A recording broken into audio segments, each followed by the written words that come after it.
ইমাম হুসাইন দুলদুলের উপরে ওঠে, দুলদুলের এমন করে লাগামটা ধরে দিলে ইমাম হুসাইন দুলদুলের পিঠে হাত বোলায় আর দুলদুলকে বলে দুলদুল চলো ওই কারবালার প্রান্তরে আমাকে নিয়ে চলো, ওই প্রান্তরে আমাকে নিয়ে চলো। ওই ঘোড়াটা পা ওঠাই না, ওই ঘোড়াটা যায় নাই, ওই দুলদুল আগাই নাই। নবীর নওয়াসা ইমাম হুসাইন বলে, এ ঘোড়া দুলদুল, আমি বুঝতে পেরেছি তুই আমাকে কেন কারবালায় নিয়ে যাস নাই, কেন তুই আমাকে নিয়ে হাঁটিস নাই।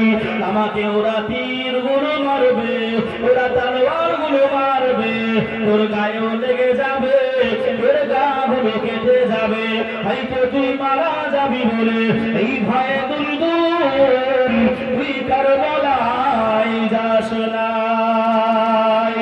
এই দুলদুল ঘোড়াটা আল্লাহ দরবারে আরজি জানাই, আল্লাহ আমি আহলে বাইয়াতকে ভালোবাসি, আল্লাহ আপনার নবীকে ভালোবাসি, আল্লাহ নবীর নওয়াসা ইমাম হুসাইন পাককে ভালোবাসি। ইয়া রাব্বাল আলামিন, আল্লাহ আপনি আমার জবানটা মানুষের মতন করে দেন। আল্লাহ ইমাম হুসাইনের সাথে আমি কিছু কথা বলতে চাই, আমি কিছু কথা বলতে চাই।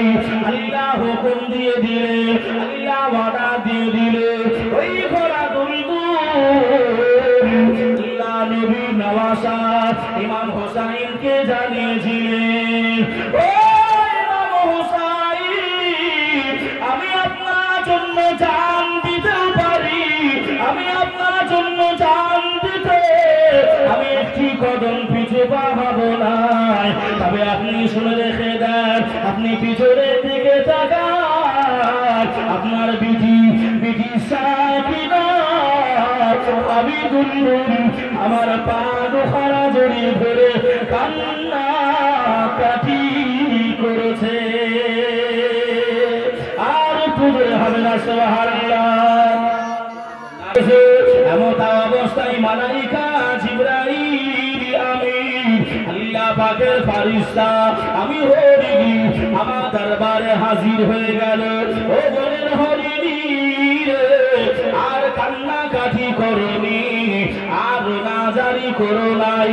তোমার যে বাচ্চাটা হারিয়ে গেছে পৃথিবীর অন্য কোনো জায়গায় নাই, তোমার থেকে দরদি, তোমার থেকে মায়া বেশি যার ইমাম হাসান পাকের কাছে তোমার ওই বাচ্চাটা রয়েছে।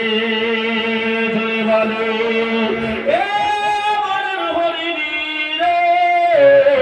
শুনে রেখে দাও, ছেড়ে রেখে দাও, তুমি কান্নাকাটি করো নাই, রোনাজারি করো নাই। আমি মালাইকা জিবরাইল আমিন জানিয়ে দিলাম, যাও যাও আল্লাহ নবী দরবারে ইমাম হুসাইন পাক রাদিয়াল্লাহু তাআলা আনহু হুজুর আমার কান্নাকাটি করে, হুজুর আমার রোনাজারি করে ওই হরিণের বাচ্চা নেওয়ার জন্য। তুমি সৌভাগ্যবতী, তুমি নসিবওয়ালি, এ হরিণী যাও যাও যাও যাও, তোমার এ বাচ্চাটাকে ইমাম হুসাইনকে তুমি দিয়ে এসো। আমি ওই সময় জানতে চেয়েছিলাম, ও আল্লাহ পাকের মালাইকা জিবরাইল, এখান থেকে মদিনা অনেক দূরে, আল্লাহ নবী দরবার অনেক দূরে, আমি কেমন করে যাব, আমি কেমন করে সেই জায়গায় পৌঁছে যাব? এই সময় মালাইকা জিবরাইল বলে বিসমিল্লাহ বলে চোখ দুটো বন্ধ করে দাও, আর তোমার পায়ের কদম ধাপ আগে ফেলে দাও।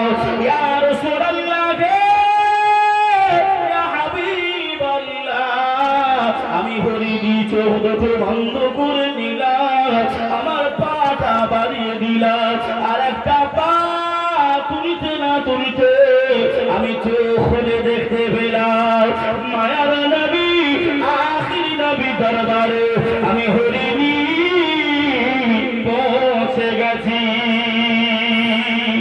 আর তুলে হবে না সুবহানাল্লাহ। এক কদম তুলতে না তুলতে আর একটা কদমে আমি রাসূলুল্লাহর দরবারে পৌঁছে গেছি। জোরে বলুন না সুবহানাল্লাহ। ইমাম হুসাইন পাককে খালি আমার নবী নয়, আল্লাহ পাকও ভালোবাসতেন। আমার আল্লাহ বাসতেন তো বাসতেনই, মালায়েকা গণেরাও এমন করে তামাম কুল কায়নাত ইমাম হুসাইনকে ভালোবাসতেন। জোরে বলুন না সুবহানাল্লাহ। বনের হরিণী ইমাম হুসাইনের জন্য দিয়ে দিলেন নিজের কলিজার বেটা। ইমাম হুসাইনের জন্য কলিজার বেটা দিয়ে দিলেন। আমরা মানুষ ইমাম হুসাইনের জন্য কিছুই করতে পারলাম না। ইমাম হুসাইনের পাক যদি এমন করে মদিনা শরীফ ছেড়ে মক্কা শরীফে এসেছিল, বহু লম্বা চওড়া ঘটনা।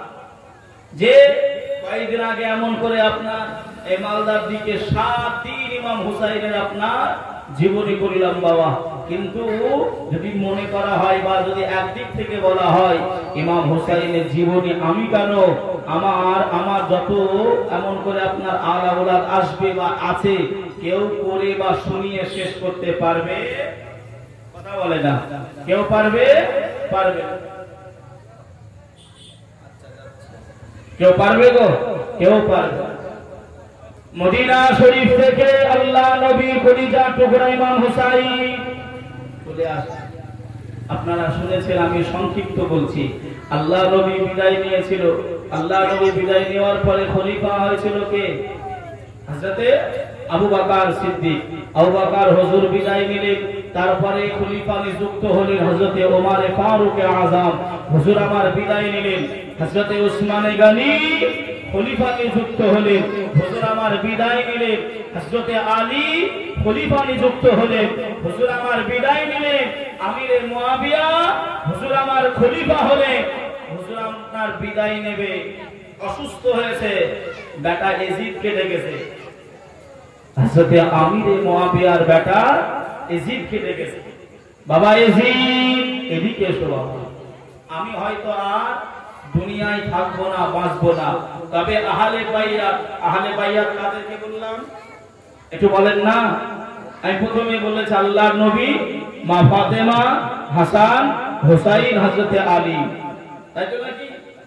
এই আহলে বাইয়াতের সঙ্গে বাবা ইয়াজিদ তুমি যেন বেয়াদবি করবে, তুমি বেয়াদবি করবে না। তাদেরকে মাসের মাস তোহফা দিরহাম তুমি তাদেরকে সম্মানের সহিত তাদের বাড়িতে পৌঁছে দেবে। আমিরে মুয়াবিয়ার দৌরে ইমাম হুসাইনদের জন্য একটা টাকা বরাদ্দ ছিল, সেই টাকাটা আপনার দিয়ে আসতো সম্মানের জন্য, ইজ্জতের জন্য। এই বাবা ইয়াজিদ আমার ইন্তেকালের পরে, বিদায় নেওয়ার পরে যদি মানুষেরা ইমাম হুসাইনকে খলিফা করে, তুমি মেনে নিও, যত ঝামেলা ঝঞ্ঝাটে যেও না, মারামারি দাঙ্গা হাসাতে যেও না। কে বলছে বলো? একটু কথা বলেন না, তাহলে বুঝতে পারবো যে আপনারা আমার কথাগুলো বুঝতে পারছেন। ইয়াজিদের আব্বা ইয়াজিদকে বোঝাচ্ছে, কিন্তু যখন আব্বা এরকম কথা বলেছে ইয়াজিদের তখন আপনার আর মুড ভালো নাই, ও আব্বার কাছ থেকে চলে গেছে, কথা ভালো লাগলো না, তেতো লাগলো। কেন? ওর তো মনের চাহাত আব্বা ইন্তেকাল করলে আমি সিংহাসন হব, আমি রাজত্ব করব। বাবাজি সংক্ষিপ্ত করে আপনাকে আমি বোঝাই, একটু টেনে নিয়ে যাই। আমিরে মুয়াবিয়া হুজুর ইন্তেকাল করলেন, বিদায় নিলেন, বেশ কিছুদিন চলে গেল। ইমাম হাসান হুজুর এমন করে, ইমাম হাসান হুজুরকে আপনার পরিকল্পিত করে আপনারা শুনেছেন বিষ খাওয়ানো হলো। খাওয়ানোর পরে ইমাম হাসান হুজুর বিদায় নিলেন, রয়ে গেছে একা ইমাম হুসাইনে পাক। ইমাম হুসাইনে পাক মদিনা শরীফে তখনও আছে। ইয়াজিদ এমন ভাবে আপনার তখন পরিকল্পনা করে, কুফাবাসীরা তখন আপনার ইমাম হুসাইনকে বারবার ডাক দিতে আরম্ভ করলো, আপনি আসেন, আপনার হাতে আমরা বায়াত গ্রহণ করব, এই ইয়াজিদকে আমরা মানব না। ইয়াজিদকে কি করব? মানব। আমার কথা বুঝতে পারছেন তো? সংক্ষিপ্ত বুঝাচ্ছে, একটু বলেন। মানব না। এই মদিনার যিনি গভর্নর ছিল, এই গভর্নর ইমাম হুসাইনকে ডাকলেন, হুজুর আপনি কি ইয়াজিদকে মানবেন? বলল না। মদিনার গভর্নর ভালো মানুষ ছিল, আহলে বাইয়াতের প্রেমিক ছিল। বললেন, হুজুর তাহলে আপনি মদিনায় না থেকে আপনি মক্কা মুআজ্জামায় চলে যান, নইলে আপনাকে ইয়াজিদ ছাড়বে না, আপনার ক্ষতি করবে। এই পরামর্শ নিয়ে হুজুর আমার মক্কা শরীফে পৌঁছে গেল। কুফাবাসীরা আবার চিঠি লিখে এক এক করে 150 খানা চিঠি দিল। কত? যে 150 খানা। মুসলিম বিন আকিল গেল, ওরা এমন করে কোন কিতাবে লেখা আছে 12,000, কেউ লিখেছে 22,000। কুফাবাসীরা মুসলিম বিন আকিলের হাতে ইমাম হুসাইনের নামে আপনার বায়াত গ্রহণ করলো। জোরে বলুন সুবহানাল্লাহ। ইমাম মুসলিম চিন্তা করলো তাহলে তো সব ভালো ঠিকঠাক আছে। ইমাম হুসাইনকে একটা চিঠি লিখলো, ভাই হুসাইন আপনি আসতে পারেন, অসুবিধা হবে না, আপনি আসতে পারেন। ইমাম হুসাইনে পাক 72 জন, কেউ বা বলেছে 82 জন কাফেলা নিয়ে আল্লাহ নবীর নওয়াসা ইমাম হুসাইন বেরিয়ে গেল। যেতে যেতে কুফা আর কারবালা, এটা সোজা হচ্ছে কোথায়?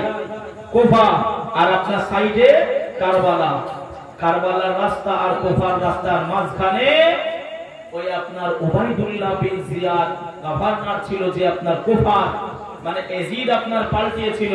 সে 1000 লস্কর দিয়ে ওই জায়গাটা ব্যারিকেড করে দিল, যেন ইমাম হুসাইন কুফায় ঢুকতে না পারে, কুফায় ঢুকতে না পারে। ইমাম হুসাইন নিরুপায় হয়ে, কোন চারা যখন পেলেন না, হস্তাহস্তি যখন করলেন, ইমাম হুসাইন তো মারামারি করতে যায়নি, মেহমান করে নিয়ে গিয়েছিল। মুঝে কুফা বালো মুসাফির না সমঝে। শুনেছেন না শোনেন নাই? শুনেছেন না শোনেন নাই? অতি অল্প সময় আমি আপনাকে একটু সারাংশটা বোঝাচ্ছি। গজল শুনবেন ইনশাআল্লাহ। আমার উস্তাদ এমন করে পশ্চিম বাংলার জীবনী গায়ক বক্তা আসবেন আমার পরে, আমার ওটা উস্তাদ, শুনবেন গজল ইনশাআল্লাহ। তবে আমি আপনাকে একটুখানি কারণটা বোঝাচ্ছি। ইমাম হুসাইন দ্বিতীয় মুহররম মাসে 2 তারিখে কারবালার প্রান্তরে আপনার পৌঁছে গেলেন, ওই জায়গায় পৌঁছালেন। কিসের জন্য মারামারিটা হলো? ইমাম হুসাইন বলল ইয়াজিদ হলো মদখোর, ইয়াজিদ হলো নারীবাজ, ইয়াজিদ হলো আপনার বেনামাজি। ওই ইয়াজিদ মদখোর, বেনামাজি, জিনাখোরকে আমি মেনে নেব, কথা বলে না, আমি তাকে মেনে নেব না। ওই ইয়াজিদ হলো বেনামাজি, ইয়াজিদ হলো মদখোর, ও জিনাখোর, আর ওর হাতে আমি হাত দিয়ে বায়াত নেব। আমি হুসাইন আলে রাসূল, আমি হুসাইন না ফাতেমার বেটা, আমি হুসাইন আলীর বেটা, আমি কোনদিন ওই ইয়াজিদকে মেনে নিতে পারবো না, মানবো না। এই বলে আপনার এমন করে আপনার কিতাবে উল্লেখ রয়েছে, কেউ বলেছে 72,000 সৈন্য ওই ফোরাতের আপনার নদী দিয়ে আপনার এমন করে ঘেরাও করে দিয়েছে, ঘেরাও করেছে। তোমার হোসেন বাঁচাতে দিন কারবালাই হলো কুরবানি, ও ফাতেমা জননী। তোমার হোসেন বাঁচাতে দিন কারবালাই হলো কুরবানি, ও ফাতেমা জননী। ফোরাত তীরে শহীদ করে, ফোরাত তীরে বন্ধ করেছে পানি, ও ফাতেমা জননী। তোমার হোসেন বাঁচাতে দিন কারবালাই হলো কুরবানি, ও ফাতেমা জননী। মায়ের রওজার জালি ধরে মরিয়ম কেঁদে বলে, বিদায় দাও গো মা জননী, কারবালায় যাচ্ছি চলে, কারবালায় যাচ্ছি চলে। বিদায় দিতে মা ফাতেমা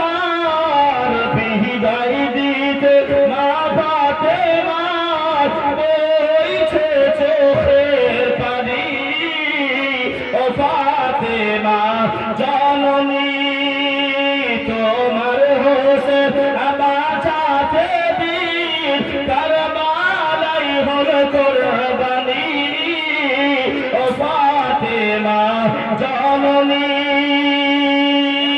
তোমার হোসেন বাঁচাতে দিন কারবালায় হলো কুরবানি ও ফাতেমা জননী আল্লাহুম্মা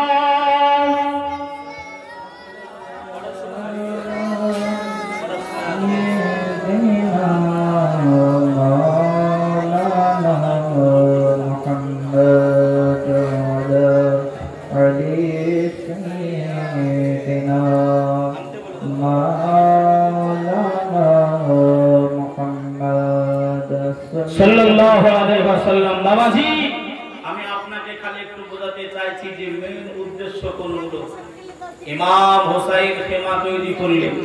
খেমা তৈরি করার পরে ইমাম হাসান এমন করে আপনার সাহেবজাদা আবুল কাসিম চাচা হুসাইন আপনি আমাকে অনুমতি দেন, এরা বিনা দোষে আমাদেরকে আটকে রেখেছে, একবার অনুমতি দেন, এদেরকে শেষ করে দেবো। ভাই বাবাজি মানিকেরা জওয়ানেরা ও যুবকেরা ও আমার আম্মা জান বোনেরা খালারা বেটিরা শুনে যান একটু খালি রাতের বেলায় আল্লাহর নবী নওয়াজা ইমাম হোসেন ওই সময় হুকুম দিয়ে দিল। আমি খুব সংক্ষিপ্ত আকারে আপনাদেরকে বোঝাই। আবুল কাসেম হুজুর চলে গেলে ইমাম আবুল বীর যোদ্ধাদের মতো হুজুর আমার এমন করে বেঈমানদেরকে এক এক তলোয়ারে হুজুর আপনার বেঈমানদেরকে জাহান্নামে পাঠিয়ে দেয়। হুজুরের কাছে আবার আলী আকবর চলে আসলেন। আলী আকবর হুজুর অনুমতি নিয়ে নিলেন। ইমাম হুসাইন পাক ওই সময় জানিয়ে দিল, ও যেও না বাবা যেও নাই, হুজুর আপনি অনুমতি দেন। আল্লাহ নবীর নওয়াজা অনুমতি দিল। ইমাম আলী আকবর এমন করে যুদ্ধ আরম্ভ করলেন। কিতাবের ভিতরে লিখনে আছে ওই ৭২,০০০ কুত্তা এজিদি সৈন্যরা ইমাম আলী আকবরের সামনে কেউ আসতে পারে নাই, কেউ ফিরতে পারে নাই, কেউ মোকাবেলা করতে চাই নাই। যে সামনে আসে ইমাম আলী আকবর হুজুর আমার এমন করে কতল করে জাহান্নামে পাঠিয়ে দেয়। হুজুর আপনার এমন করে ফিরে আসে। খিমাতে ফিরে এসে আলী আকবর ইমাম হুসাইনকে জানিয়ে দেয়, আব্বা জান আব্বা জান ওই কারবালার মাঠে ওই কারবালার ময়দানে এত গরম এত গরম এত রোদে তাপ আব্বা জান আমার গলাটা শুকিয়ে গেছে, আমার কলিজাটা শুকিয়ে গেছে, আমার কলিজাটা শুকিয়ে গেছে, আমার গলাটা শুকিয়ে গেছে। ও আমার আব্বা জান আপনি যদি এক ফোঁটা আপনি পানি দিয়ে দিতে পারে আমি ইমাম আলী আকবর জানিয়ে দিলাম ওই বেঈমানদেরকে রেহাই দেব নাই, সবাইকে জাহান্নামে পাঠিয়ে দেব, সবাইকে নাস্তে নাবুদ করে দেব। ইমাম হুসাইন পাক ঝরঝর করে কান্নাকাটি করে রোনাজারি করে, ও বাবা আলী আকবর তোমাকে পানি দেব কেমন করে বাবা, তুমি কি দেখো না, তুমি কি জানো না এই বেঈমানের দলেরা আর 3 দিন হয়ে যায় ওরা পানি বন্ধ করে দিয়েছে। আলে রসুলদেরকে পানি দেয় না, আলে রসুলদের পানি দেয় নাই। ও দাদা আলী আকবর যদি তোমার এতই পানি পিপাসিত লাগে, এতই যদি পিপাসা লেগে যায় বাবা আমি হুসাইন ডাকি কাছে এসো, আমার বুকের কাছে এসো বাবা। ইমাম হুসাইনের বুকের কাছে যাওয়া হলো। ইমাম হুসাইন পাক নিজের জিহ্বাটা বাহির করে ইমাম আলী আকবরকে জানিয়ে দেয়, ও বাবা আলী আকবর ও আমি তোমার আব্বা জান আমার জীবনটা চুষে চুষে তোমার পানি পিপাসা মিটিয়ে না।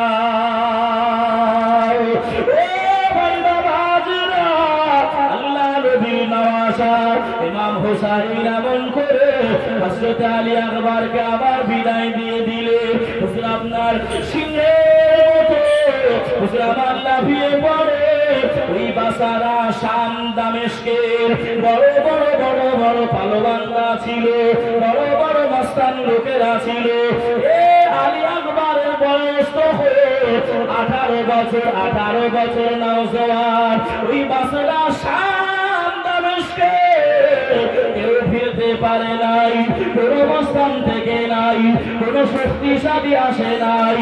একজন লালকারে দিয়ে ওই বেঈমানেরা চক্রান্ত করে ইমাম আলী আকবরের দিকে তীর নেজাগুলো ছুড়ে দেয়।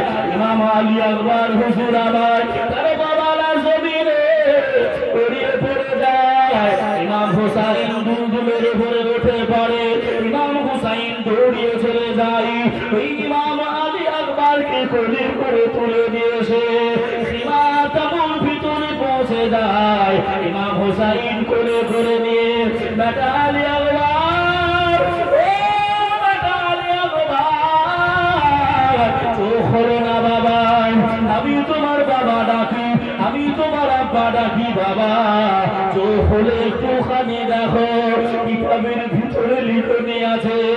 এ বাবা আলী আকবর একবার চোখটা মিলিয়ে নিজের আব্বা হুসাইনের চেহারা দেখে হুজুর আমার এহজালে ত্যাগ করে হুজুর পরজগৎ গমন করে নিয়ে হুজুর আমার ওই কারবালার প্রান্তরে ওই সীমার ভিতরে হুজুর আমার শহীদ হয়ে গেলে। ইন্না লিল্লাহি ওয়া ইন্না ইলাইহি রাজিউন। ভাই বাবাজিরা, বড় লম্বা চওড়া কথা আমি আপনাদের কাছে ছোট করে দিই। ইমাম আলী আসগার আম্মা জান শাহর ভালো করে করে নিয়ে চলে গেলেন। আমার স্বামী হুসাইন যারা মারামারি করতে পারবে, যারা ঘোড়ায় সাওয়ার হতে পারবে, যারা চাকুটা চালাতে পারবে, মারামারি হবে তাদের সঙ্গে। ঘোড়ায় যারা উঠতে পারে তাদের সঙ্গে মারামারি হবে। আমার আলী আসগার মারামারি করতে পারবে নাই, আমার আলী আসগার ঘোড়ায় চড়তে পারবে নাই, আমার আলী আসগার তালোয়া চালাতে পারবে নাই। ও আমার প্রাণের স্বামী, দেখো না একটুখানি পানি দেয় কিনা। ইমাম হুসাইন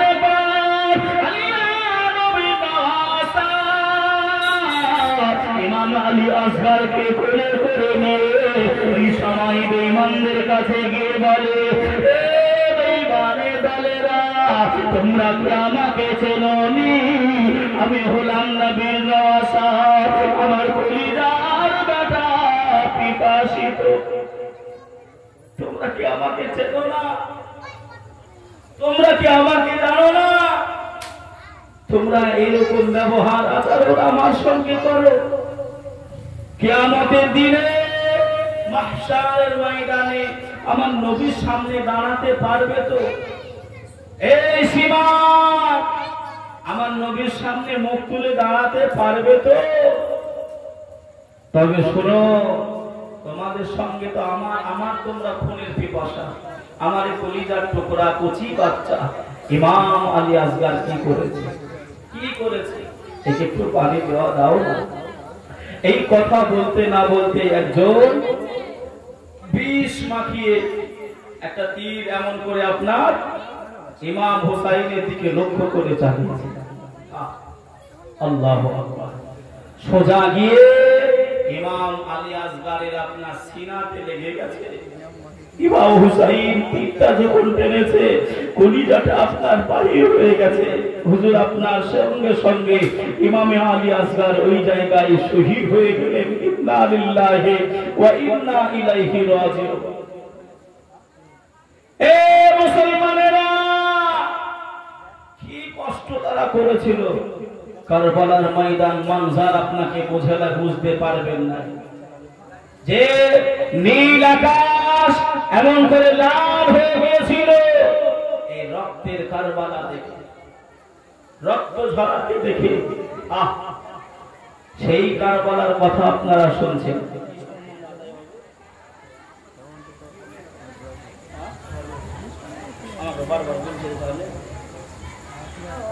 বাবাজি রক্তে লাল হয়ে গেছিল নীল আকাশ। বাবাজি আমার ভাইরা, ইমাম হুসাইন পাক ওই শহীদ হওয়া ছেলেটাকে নিয়ে আল্লাহ নবী এমন করে খিমাতে চলে আসেন। আল্লাহ নবীর কলিজার নওয়াসা খিমায় চলে আসেন। ভাই বাবাজি, সোনার মানিকেরা, ও জওয়ানেরা, ও যুবকেরা, আমার আম্মা জান বোনেরা, খালারা, বেটিরা, ইমাম হুসাইনের শরীরে রক্ত মাখা ইমাম হুসাইন আম্মা জান শহর ভানুকে দেখে বলে, ও বিবি শহর ভানু, এদিকে এসো বিবি, তোমার কলিজার বাচ্চাটাকে তুমি যে পানি পান করাতে বলেছিলে, বিবি শহর ভানু, এমন পানি পান করেছি তোমার বেটা পানি চাইবে না।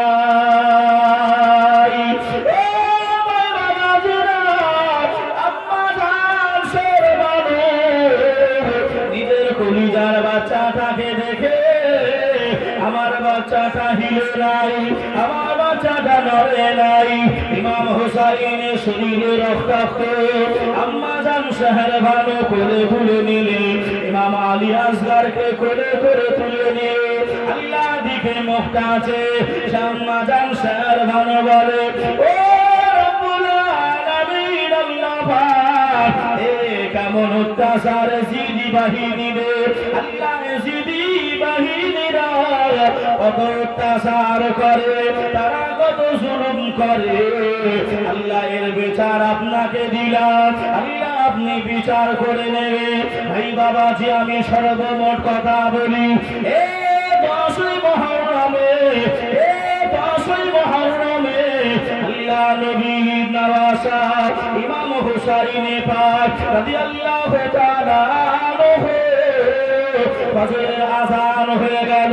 আল্লাহ নবী নওয়াসা নামাজ আদায় করে নিলে, আল্লাহ নবী নওয়াসা নামাজ আদায় করে নিয়ে এই সময় আম্মা জান শহর ভানুকে আল্লাহ নবী নওয়াসা ইমাম হুসাইন ডাক দিলে এমন করে সুরে রেখে দেয়, এ বিবি যায়নাব, আমি হুসাইন, আমাকে প্রাণ ভরে দেখে নাও, আমাকে মন ভরে দেখে নাও। আমি এবার কারবালার ময়দানে যাব, আর হয়তো আমি ফিরব না, আর হয়তো আমি আসবো না। ইমাম হুসাইন কান্নাকাটি করে, বিবি যায়নাব এসে বলে, স্বামী গো,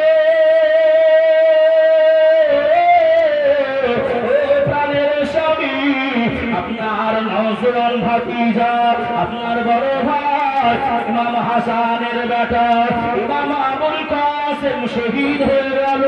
আপনি কান্নাকাটি করলেন নাই, আপনি সবর ইখতিয়ার করে নিলেন।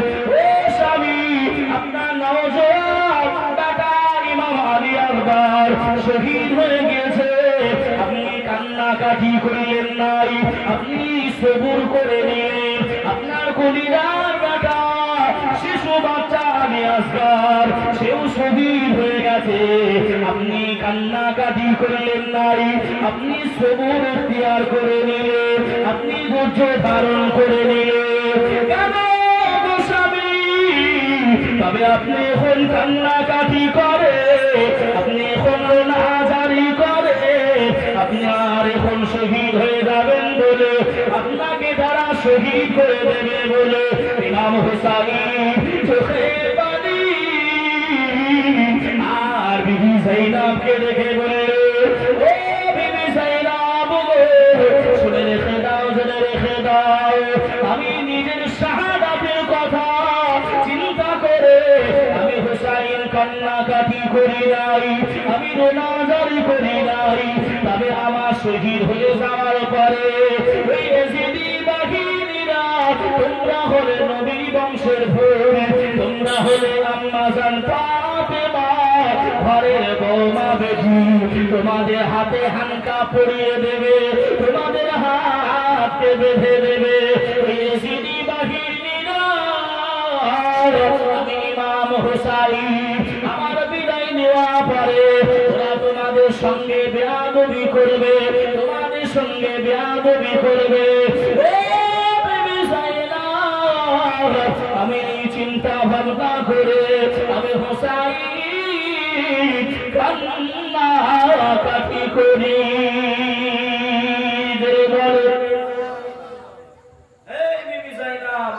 আমি নিজের শাহাদাতকে নিয়ে চিন্তা করি না, কান্নাকাটি করি না।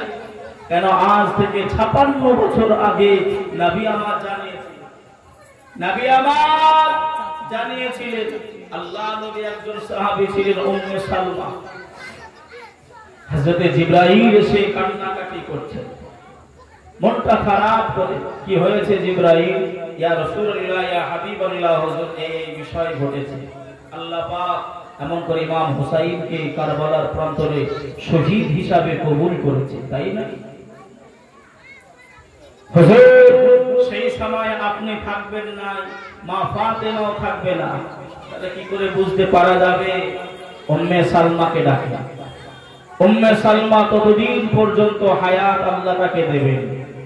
উম্মে সালমা এই মাটিটুকু, এই মাটি কারবালার মাটি একটা বোতলে ভরে রেখে দিও, এই মাটির দিকে লক্ষ্য রেখে দিও। যেদিনকে জানবে এই মাটিটা এমন করে রক্তের মতন লাল হয়ে গেছে, সেদিন বুঝে নিও আমার ইমাম হুসাইন কারবালার প্রান্তরে শহীদ হয়ে গেছেন, শহীদ হয়ে। ও মুসলমানেরা, সেই ইমাম হুসাইনের ভালোবাসার নাম করে তোমরা ঢোল তবলা বাজাও, সেই ইমাম হুসাইনের নাম করে তোমরা বুকে থাবা দাও, সেই ইমাম হুসাইনের ভালোবাসার নাম করে তোমরা পিঠে বুকে চাকুগুলো চালাও, তোমরা ইমাম হুসাইনের মহব্বত দেখাও। যে ঢোল বাজিয়েছিল কারা, তালি মেরেছিল কারা, কারা মেরেছিল? কেন তুমি হুসাইনি মুসলমান হয়ে এজিদির কাজ করো?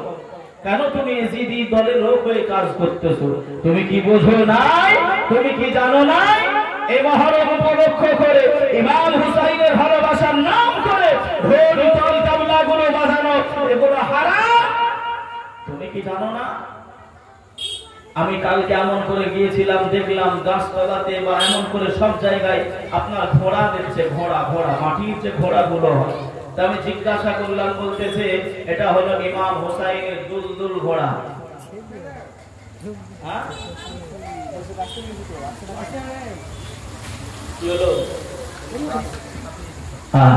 বাবাজি আমার ভাইরা, এমন করে আপনার এই কারবালার ময়দানে যে শিক্ষাগুলো দিয়েছিল, যে শিক্ষা আমাদেরকে দিয়েছেন, সেগুলো আমি আপনি গ্রহণ করি, সেগুলো আমি আপনি নিই।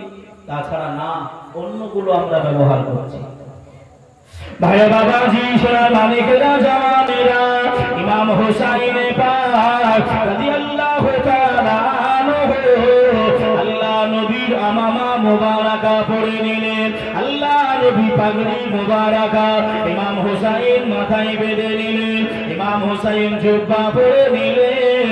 আম্মা জান বিবি ফাতেমার চাদর মুবারাকাটা ইমাম হুসাইন মাথায় বেঁধে নিলেন।